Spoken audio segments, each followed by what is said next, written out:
আমরা যাচ্ছি পঞ্চগড়। জানি এটা খুব ক্রেজি আইডিয়া যে ডিসেম্বর মাসে কেউ পঞ্চগড়ে বেড়াইতে যেতে পারে। কারণ পঞ্চগড় মূলত মানুষ যায় কাঞ্চনজঙ্ঘা দেখার জন্য। এবং যেখানে শীতকালে কখনো কখনো তাপমাত্রা ২-৩ ডিগ্রিতেও নেমে যায় সেখানে পঞ্চগড়ে যাওয়াটা এই জানুয়ারির ১ম সপ্তাহে একটা ক্রেজি আইডিয়া। কিন্তু আমি সেটা করার সিদ্ধান্ত নিয়েছিলাম আমার ২ জন কলিগের সাথে। কারণ হচ্ছে এটা আমার একটা শখ ছিল যে শীতের সময় পঞ্চগড় যাওয়া। পথ যারা চলে আমি তারা যখন ভিডিও করছিলাম হঠাৎ করে এই পিছনের ভদ্রলোক আমাকে হাই দিলেন। চলে তারা পথে পথ আছে দুটোই ভুল আর সঠিক কেউ বা চলে পায়ে হেঁটে সেই পথ কেউ বা আবার চালায় বাহারিরা আমরা শুধু দেখে দেখে পথ চলি পথের পাঁচালি পথের পাঁচালি পথের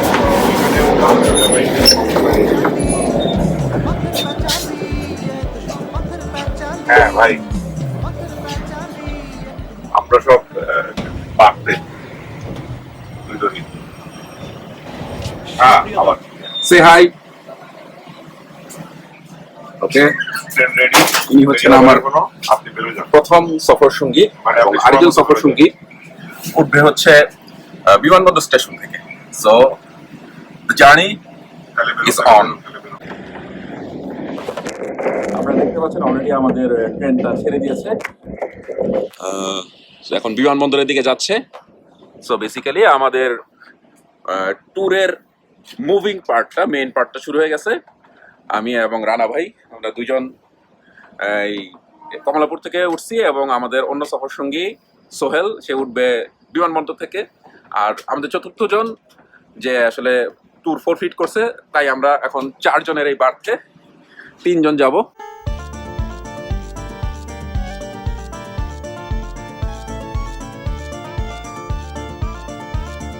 পথ যারা চলে এই যে আমাদের তৃতীয় সফর সঙ্গে চলে এসেছে জনাব মোহাম্মদ এবিএম সোহেল রহমান ফরিদপুরি।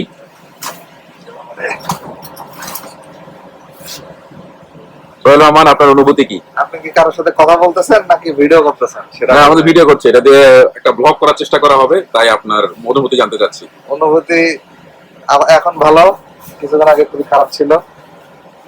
আমি জ্যামে পড়ে গেছিলাম, মনে হচ্ছিল যে ট্রেন মিস হয়ে যাবে। না, আলহামদুলিল্লাহ আমাদের ট্রেন মিস হয় নাই। যাই হোক, এখন ঠিক আছে। রানা ভাই একই ভয় পাচ্ছিল, কিন্তু ওনার ট্রেন মিস হয়নি। খাবার কিনেছি একটা মোরগ পোলাও এবং একটা ট্রেডিশনাল চিকেন কাটলেট এবং chicken fry, bread, chicken cutlet, আর সাথে আছে হলো কাপা কাপি মুরগি। অ্যাকচুয়ালি আমি এখন উপরে বার্থে উঠে আছি। লক করে দেয় নাকি? হ্যাঁ, লক করে দাও। নিচে আমাদের সিনিয়র রুমমেটকে দেখা যাচ্ছে। এই কাঠ খেলবেন? হ্যাঁ, তিনজনে কি কাট খেলবে? অলরেডি আমি কার্ড নিয়ে এসেছি, তো কার্ড খেলা হবে। আমি আগে নামি উপর থেকে।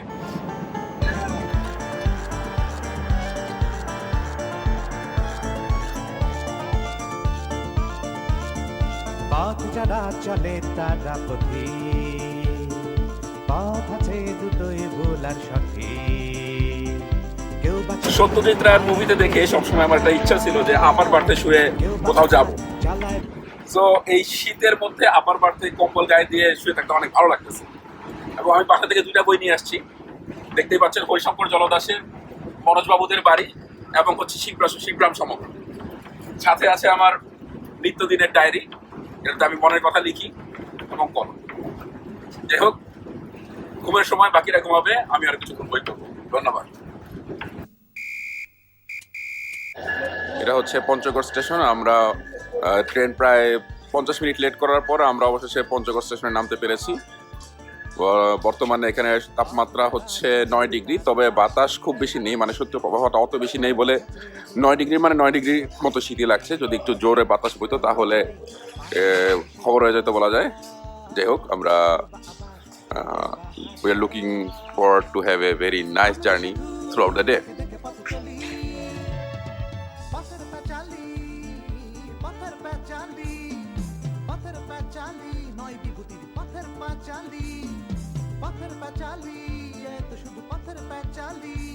আমরা আগে থেকে একটা গাড়ি ভাড়া করে এসেছিলাম, যার ফলে আমাদের বাকি দিনের জার্নি অত্যন্ত সহজ তার হয়েছে। জন্য গাড়ি আসতেছে যাবে সার্কিট হাউসের এখানে আমাদের সহযাত্রী রানা ভাই নিশ্চিত করেছেন যে হাইজিন ফার্স্ট, বিকাশ করতেছে। এবং তাকে এট দ্য সেম টাইম বুলি করছে আমাদের এবিএম সোহেল রহমান। গুলি করার কি আছে, এটা উনি ব্রাশটা ডুবে যায় করতে আপনারা।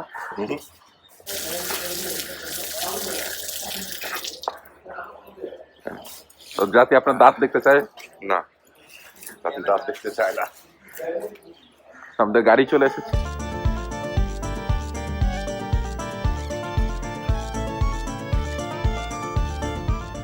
আমরা রেল স্টেশন থেকে এখন সার্কিট হাউসের দিকে রওনা দিয়েছি। ঘন কুয়াশায় তেমন কিছু দেখা যাচ্ছে না, তারপরে গাড়ির কাজ কিছুটা খোলা। কেউ বাঁচালে পঞ্চগড় সার্কিট হাউসে আমি আছি আমার রুমমেট সাবেক ক্যাডারের কল্যাণে, সাবেক রুমমেট বর্তমান ক্যাডারের কল্যাণে। কিন্তু সুন্দর, বেশ বড় জায়গা নিয়ে করা এই সার্কিট হাউস, যেহেতু সরকারি বাসভবন, অনেক যত্ন নিয়ে রাখা হয়। এখন আমি আমার সফর সঙ্গীদের জন্য অপেক্ষা করছি, তারা বের হওয়ার পর আমরা নাস্তা করব এবং আমাদের ট্যুরের পরবর্তী অংশে আমাদের নেক্সট ডেস্টিনেশন হচ্ছে মির্জাপুর শাহী মসজিদ। আমরা ওদিকে রওনা দেবো আর কি।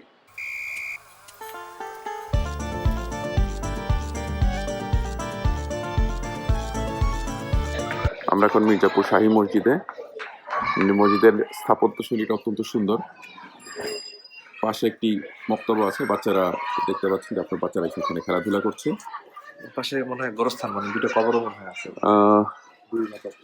সম্ভবত এখানে কবরস্থান আছে, একাধিক মানুষের কবর দেখা যাচ্ছে।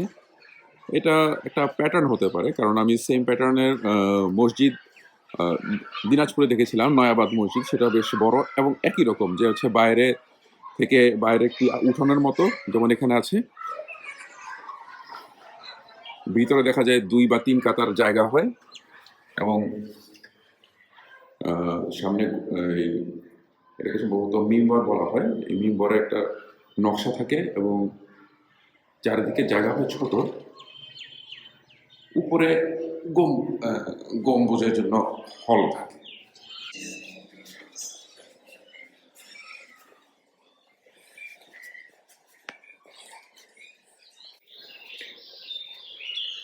আমার কাছে মির্জাপুর শাহী মসজিদ এবং দিনাজপুরের নয়াবাগ মসজিদের ডিজাইন প্যাটার্নটা 90%-এর মতো সিমিলার মনে হচ্ছে।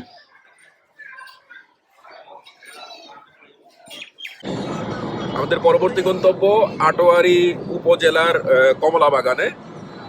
আসলে এটা সম্পর্কে কোনো কিছু আসলে ব্লগে বা হচ্ছে ইয়াতে পড়ি নেই, মানে ওয়েবসাইটগুলোতে পড়ি নেই।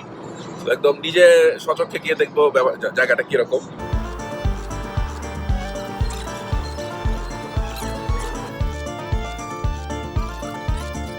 পথ যারা চলে তারা পথে, পথ আছে দুটোই ভোলার সাথে। কেউ বা চলে পায়ে হেঁটে সেই পথ, কেউ বা আবার চালায় বাহারিরা। ফল ছেঁড়া নিষেধ।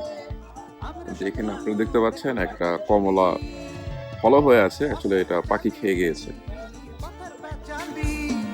পথের পাঁচালি নয় বিভূতির পথের পাঁচালি, পথের পাঁচালি এত শুধু পথের পাঁচালি, পথের পাঁচালি।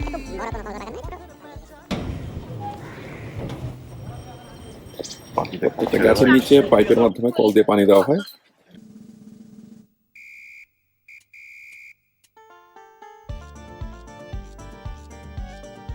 সামনাসামনি দেখতে বেশ সুন্দর হলেও ক্যামেরার চোখে খুব বেশি বৈচিত্র্য পাওয়া যাবে না এই কমলার বাগানে। পথ যারা চলে তারা পথে, পথ আছে দুটোই ভোলার সাথে। কেউ বা চলে পায়ে হেঁটে সেই পথ, কেউ বা আবার চালায় বাহারিরা। আমরা শুধু দেখে দেখে পথ চলি, পথের পাঁচালি, পথের পাঁচালি। এখন হচ্ছে 11টা 20 এবং অবশেষে মোটামুটি মাঝারি মানে একটা রোদ এই আমরা পঞ্চগড়ের ভিতর পাইলাম। আমরা এখন বোদা উপজেলার দিকে যাচ্ছি। অলরেডি মনে হয় উপজেলায় ঢুকে গিয়েছি। আমরা বোদা 0 পয়েন্টের দিকে যাচ্ছি। তারপর সেখান থেকে আমরা যাব হচ্ছে সাকুয়া বাজারে বিখ্যাত মজনু হোটেলে হাঁসের মাংস খাওয়ার জন্য। বর্তমানে আমি আছি বোদা উপজেলা স্বাস্থ্য কমপ্লেক্সের ভিতর আমাদের ভাই কোথায়? বর্তমানে আমি আছি বোদা উপজেলা স্বাস্থ্য কমপ্লেক্সের ভিতরে আমাদের বন্ধু সোহেল তার পরিচিত সঙ্গে দেখা করতে গিয়েছে। আমি চলে এসেছি আসলে পুকুরের পাড়ে। মানে ঢাকা শহরে থাকতে থাকতে আমার একটা অবস্থা হয়েছে যে একটা পুকুর দেখলেও ভালো লাগে, যে মনে হয় না কত সুন্দর একটা জায়গা, অথচ হচ্ছে এই যে কোনো জায়গায় আসলে আরবান হোক রুরাল হোক এইসব মানে ওয়াটার বডি আসলে খুব জরুরি, কিন্তু আসলে নাই। আমরা ঢাকা শহরে তো সব ফিল আপ করে ফেলছি। সো এখানে আসলে দেখে ভালো লাগতেছে এবং এর জন্য একটু দাঁড়াইলাম এই পুকুর পাড়ে। আর প্লাস হচ্ছে এখানে পিছনে আপনারা স্বাস্থ্য কমপ্লেক্সে দেখতে পাচ্ছেন, খুব একটা ভালো অবস্থা না, বেহাল দশা। এটা উপজেলা, জেলা লেভেলের নয়, উপজেলা লেভেলে স্বাস্থ্য কমপ্লেক্সে যাওয়া অবস্থা হয় আর কি। আশা করি মানুষজন এখানে ভালোই থাকে, ভালোই সেবা পায়।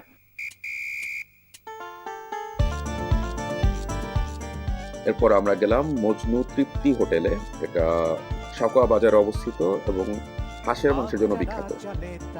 আমরা সেখানে গিয়ে দেশি হাঁসের মাংস খেয়েছি এবং লিটারালি টেস্টটা আসলেই খুব ভালো ছিল, এবং যেহেতু সেই সময় কাস্টমার কম ছিল আমাদেরকে বেশ যত্ন সহকারে খাইয়েছেন বিক্রেতা।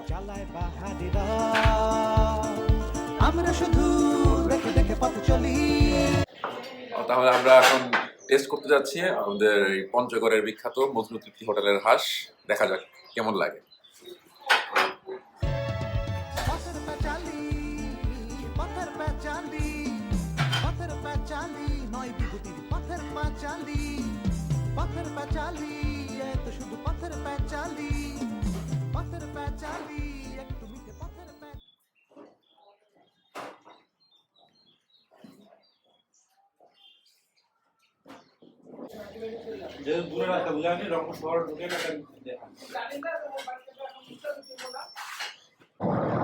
আমরা এই মজনু তৃপ্তি হোটেলে তৃপ্তি সহকারে খাওয়ার পরে আবার গাড়িতে উঠলাম। এখন সময় অ্যারাউন্ড পৌনে একটা এমন, কিন্তু এর মধ্যে ভারী খাওয়ার পরে আমাদের সবার মধ্যে একটা ঝিমানি চলে আসছে, যেহেতু আমরা রাতে জার্নি করে আসছি।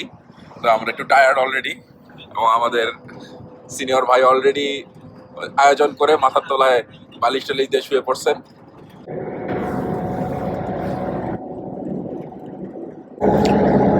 আমার সফর সঙ্গীরা দুজনে ঘুমাচ্ছে।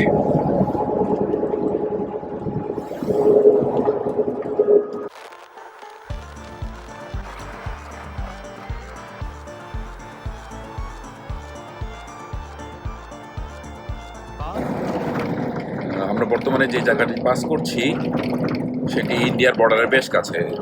তো এই যে চা বাগান দেখা যাচ্ছে তার ওপারেই ভারত। ওপারে না, ওই যে বেড়া দেখা যাচ্ছে, ওটাও ভালো। বেড়া। আচ্ছা, বেড়ার ওই পাশে এরাটা কতটুকু এটা ভিজিবল? চা বাগানেরই অংশ। এটা হলো তেঁতুলিয়া জিরো পয়েন্ট।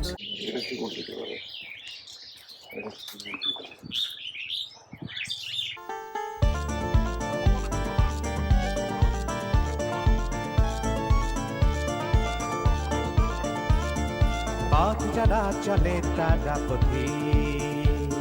তবে এখান থেকে কাঞ্চনজঙ্ঘা ভিউ স্পট যেটা, সেটা সম্ভবত কাঞ্চনজঙ্ঘা দেখা যাবে না, কারণ যদিও এখানে কুয়াশা নেই, কিন্তু কাঞ্চনজঙ্ঘা এখান থেকে প্রায় 40 কিলোমিটার ওপারে।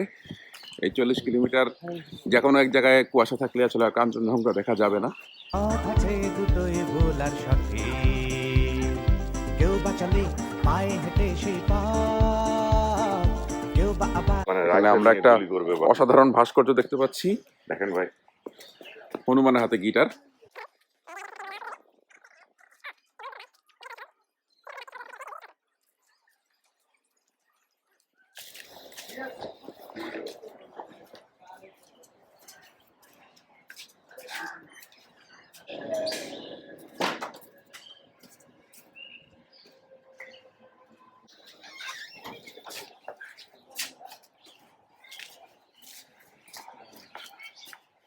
মোটামুটি এই জায়গাকে কনসিডার করা হয় যে হচ্ছে কাঞ্চনজঙ্ঘার ভিউ পয়েন্ট। যদিও এখানে রোদ সম্ভবত হচ্ছে সামনের দিকে কুয়াশা আছে, এই কারণে আসলে কাঞ্চনজঙ্ঘা আমরা দেখতে পাইতেছি না। তো এক্সপেক্ট করি নাই যে দেখা যাবে, কারণ কাঞ্চনজঙ্ঘা হচ্ছে শরৎ বা অগ্রহায়ণের দিকে দেখা যায়, তখন আকাশটা মোটামুটি ক্লিয়ার থাকে। চালায় বাহারিরা, আমরা শুধু দেখে দেখে পথ চলি। এটা হচ্ছে মহানন্দা নদী এবং নদীটাই বাংলাদেশ এবং ভারতের মধ্যখানের বর্ডার। তো বেসিক্যালি ওই পাশে সম্ভবত যে সাদা চর দেখা যাচ্ছে ওটা ভারত।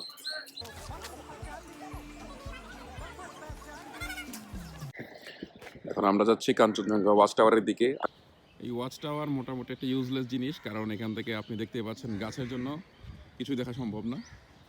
কোনো মতে এই ফাঁক দিয়ে অল্প একটু কিছু দেখা গেলে যেতেও পারে, কিন্তু নদীও দেখা যাচ্ছে না আর পাহাড় তো দেখা যাচ্ছেই না।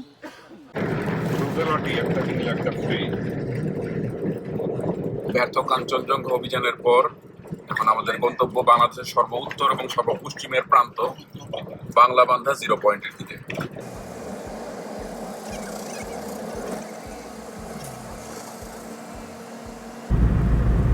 আরে ভাই ওইটারে শর্টে নেন, পিং বাড়ি মিস করলেন।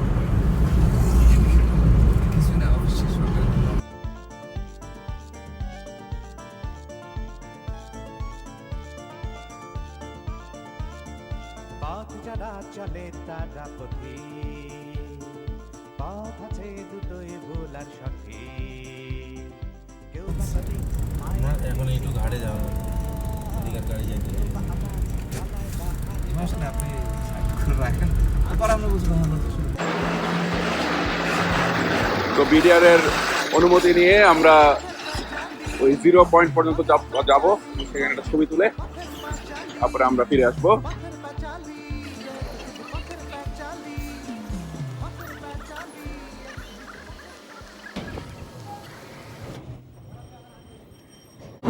পরবর্তী গন্তব্য মহারাজা দিঘি।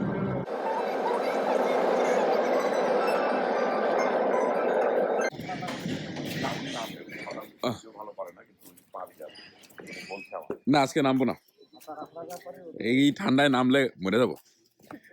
প্রিপারেশন নিয়ে আসছিলাম কিন্তু পরে আর ব্যাগ থেকে জিনিসপত্রগুলো বের করিনি। যাবে না, you never know until you say. মানে আপনি যখন সিরিয়াস ডেঞ্জারে পড়েন, আপনার ব্রেন কিছু কেমিক্যাল রিলিজ করে, ঠিক আছে, এবং সেটা আপনারা সুপার হিউম্যান ক্যাপাবিলিটি দেয়, দিতে পারে না, দেয়। সো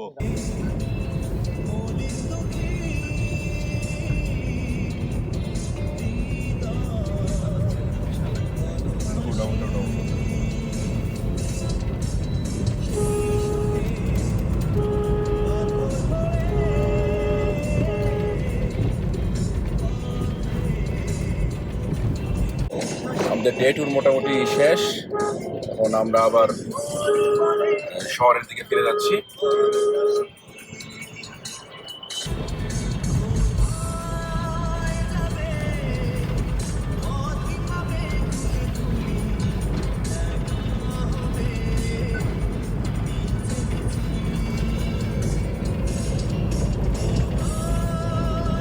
টাকা ফাইন, গাছের কোনো ক্ষতি করলে বা পেরে করলে গাছে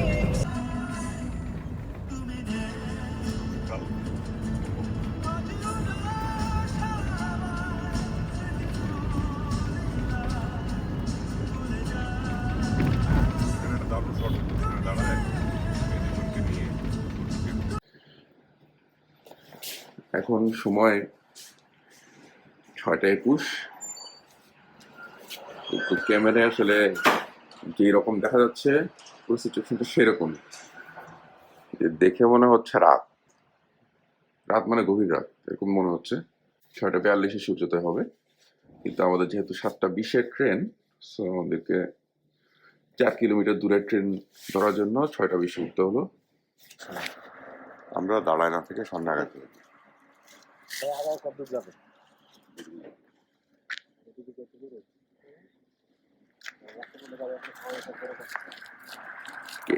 এইদিকে রাস্তা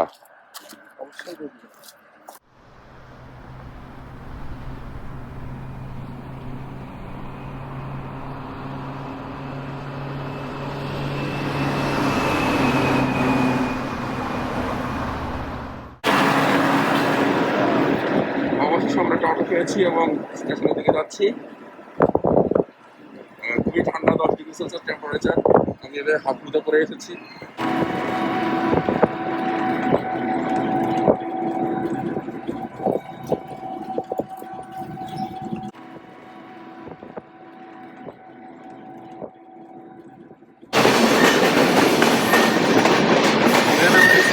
রাস্তাও দেখা যাবে, স্পিড দেখা যাবে না।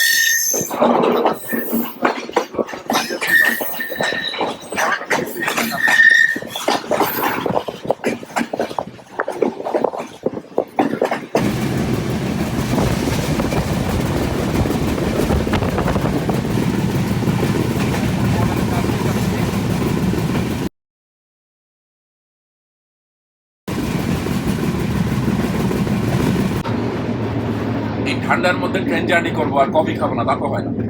সুতরাং কফি খেতেই হবে। এখানে এক কাপ, ওই দেখেন আরেক কাপ আছে রিজার্ভ।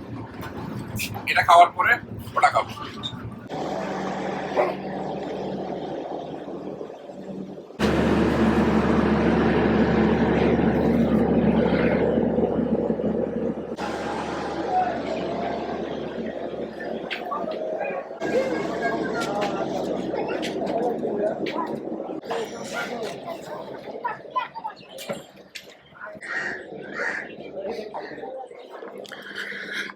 আমি আগের স্টেশনে নেমে আটকে গেছিলাম ভিড়ের মধ্যে, আর আসতে পারতেছিলাম না। অন্য বগিতে ওঠার পরে লাকিলি হচ্ছে এখানে একটা স্টপেজ নিছে, সো আমি আমার নিজের বগির দিকে যাচ্ছি।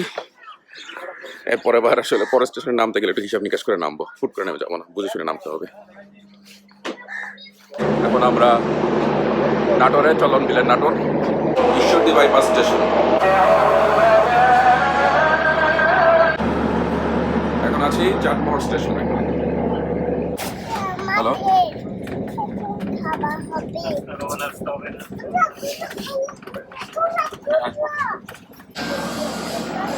এই স্টেশন হচ্ছে জামতৈল স্টেশন। জানি না এখানে জামের তেল পাওয়া যায় কিনা।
ইব্রাহিমাবাদ স্টেশন, বাট এই স্টেশনের যে এটা কি বলে ল্যান্ডমার্ক, সেটা আসলে ইয়ার ওপর পাশে আছে ট্রেনের, যেখানে হচ্ছে গিয়ে প্ল্যাটফর্ম নাই, সো আমি এখানে নামতে পারলাম না। ইব্রাহিমাবাদ স্টেশন। আমরা এখন টাঙ্গাইল রেল স্টেশনে। বেশ সুন্দর এবং মনোরম একটা রেল স্টেশন, পরিষ্কারও মনে হচ্ছে দেখে, টাঙ্গাইল লেখাটা দেখা যাচ্ছে।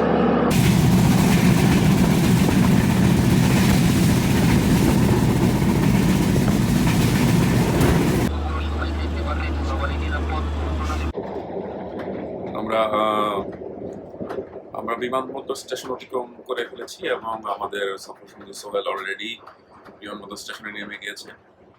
এখন আমি আর রানা ভাই আমরা দুজন কমলাপুর স্টেশনের দিকে যাচ্ছি। এরপরে আমাদের ট্যুর পরিপূর্ণভাবে শেষ হয়ে যাবে। আমাদের ট্রিপ শেষ, এখন ঘরে ফেরার পালা।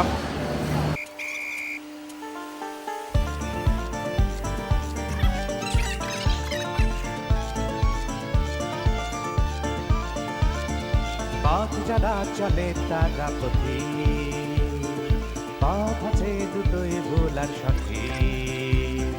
কেউ বা চলে পায়ে হেঁটে সেই পথ, কেউ বা আবার চালায় পাহাড়ি রথ। আমরা শুধু দেখে দেখে পথ চলি, পথের পাঁচালি